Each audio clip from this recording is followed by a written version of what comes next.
For 4 whole years, I wanted to make a genuine passion project with all of my OCs in it. I achieved this goal 2 years ago, and now I want to tell you my advice. Keep in mind, this isn't obligatory advice. This video is just my recommendations on what to do for making your very own object show, with the goals in mind being an object show not only starting, but also finishing. Ideas tend to be the most common motivator in an object show, so I'm sure for the most part this section is rather useless, with some people even having too many ideas to decisively make projects, such as me. But in case you can't figure out ideas, they can come from anywhere, anytime, for any reason. Sometimes they're just ideas you love, sometimes they come from spite, or sometimes they even come from feelings like nostalgia or sadness. In terms of an object show idea, there really is no limit. Nothing to follow. It's your show, so you can make whatever you want. Recently, we've seen shows like Animatic Battle, It's Time for the, and A is 4 take inspiration from BFB Pre-Split because it meant so much to people. Pre-Split stood out so much, so that kind of impact is bound to get people to think of great object show ideas. On the topic of too many ideas at once, I also have something to say. I view noting ideas, but putting them aside as an actual helpful skill, oddly enough. Not every idea I come up with should become anything more than a concept, otherwise I have way too much to work on. I tend to focus on just one project at a time, likely until it's complete. The thing about show ideas is that you can lose interest rather quickly, so one that you are confident will stick with you will be best. I can understand that this one idea that struck your mind is so good, but I feel that ambitions being left uncontrolled and let loose is just going to be exhausting. Think about multiple projects at once, being indecisive on what to do, and possibly not even wanting to do a project, in which that case I recommend either cancellation or an indefinite hiatus. Finishing one project is infinitely more rewarding than starting multiple at once. Making a smaller, much less ambitious project before the big one also helps with experience, and it could get you to know what to do more with your big project. Coming up with object show character ideas for a show, to me, from what I've seen, is either hard or just comes naturally. I recommend looking around your house and also Google images, especially in extreme detail. You can see a cool object idea anytime, even when you're not trying to look for one. Another hugely important thing that I honestly don't like at all, just because an object was used in another object show doesn't mean that you cannot use it.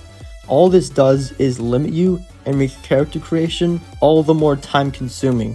There are so many object shows and very few objects that haven't already been used, so many huge object shows used objects that BFDI also used, and vice versa. Anyone can easily make a unique design out of an already used objects, or even multiple designs of the same objects. It's not stealing or anything. I can understand comparisons being annoying if they always happen, but it doesn't mean that having another object show character as your standard is the best idea, as it is something I recommend against. The process of how you make your object show is up to you entirely. With how I view object show production, I value quality and quantity. Regardless of what animation program you use, it's whatever is best for you and the show. While making an episode the absolute best you can is good, episodes having shorter gaps would mean the object show is more likely to be complete, which is to me the most important goal, along with it being a show that makes you happy. One thing to keep in mind is that most likely this process will be repeated a lot of times, so figuring out a process with the whole show and not just episode 1 in mind is a good idea in my opinion. In terms of making object show episodes, consistency is key. Being capable of repeating a specific process several times is so good for your object show. There could also be that odd situation many people are in, where they struggle to find a crew. This especially applies with voice acting. My recommendation is getting your friends to voice act if you want more than just yourself to voice act. If it's impossible to find a functioning voice acting crew at all, one option I can give is making your object show a text show. This may not be the best idea at first glance, but from my point of view, I have also debated for a long time whether my own object show should have voice acting, but after a lot of thinking, I decided to use text.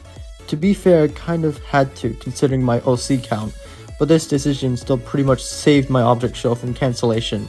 It sped up the process so much, and I could do what I think is a good idea: working solo.